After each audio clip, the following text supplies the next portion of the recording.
बयान देते हुए मुस्लिम समाज से संवाद स्थापित करने की कोशिश की। उन्होंने कहा कि यदि किसी को नाराजगी है तो वो सराखों पर, लेकिन उन्होंने ये भी स्पष्ट किया कि वो अपने पिता रामविलास पासवान की सामाजिक न्याय की भावना और सोच को पूरी ईमानदारी के साथ आगे बढ़ा रहे हैं। जब उन्होंने 2014 में एनडीए का साथ देने का काम किया, उस वक्त भी आप उनसे नाराज हुए थे, बिना इस बात को याद किए कि कैसे 2005 में उन्होंने अपनी पार्टी को समाप्त कर दिया, बिहार में मुस्लिम मुख्यमंत्री बने, इस बात की दावेदारी पेश करते हुए। तो आपकी नाराजगी मेरी सर आंखों पर, और मैं मुसलमान समाज के हर एक व्यक्ति से मैं कहना चाहूँ कि आपकी नाराजगी मेरे सर आंखों पर हकीकत है कि मेरे नेता ने भी हमेशा समर्पण भाव से सामाजिक न्याय की लड़ाई लड़ने का काम किया था। मेरी रगों में भी उन्हीं का खून है, उन्हीं के संस्कार हैं। मैं भी उनकी उस सोच को उतनी ही ईमानदारी से आगे लेकर चलने का काम करूं।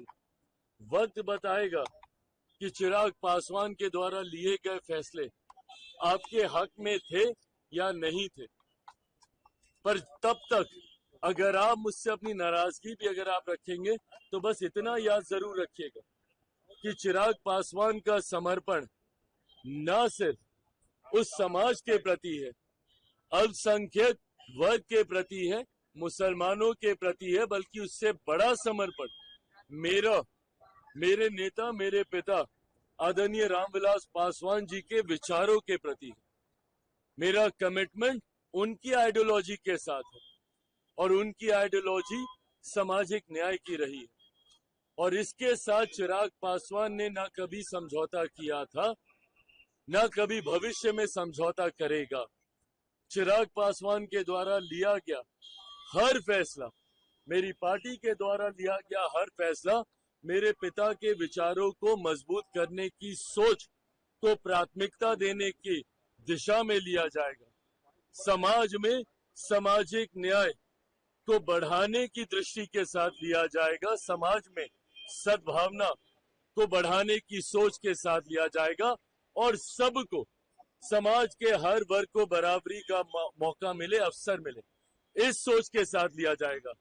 हो सकता है जैसे इसके पूर्व में भी हुआ, आज शायद लोगों को इस पर यकीन ना हो, पर आने वाला समय बताएगा कि इस फैसले को लेने से पहले हर बिंदु पर विचार किया गया। हम लोगों की भी चिंता थी जब ये विधेयक सामने आया, जेपीसी की मांग हम लोग के द्वारा की गई थी। हम लोग चाहते थे कि इस पे एक विस्तृत चर्चा हो। पार्टी की तरफ से हमारे सांसद अरुण भारती जी ने जेपीसी में अपने पक्ष को रखने का काम किया। हर बिंदु पर हम लोगों ने विस्तार से चर्चा की। जहां पे हम लोग की शंकाएं थी, जहां पे हम लोग को इसको लेकर चिंताएं थी, शंकाएं थी, उसको भी हम लोगों ने वहां पे रखने का काम किया।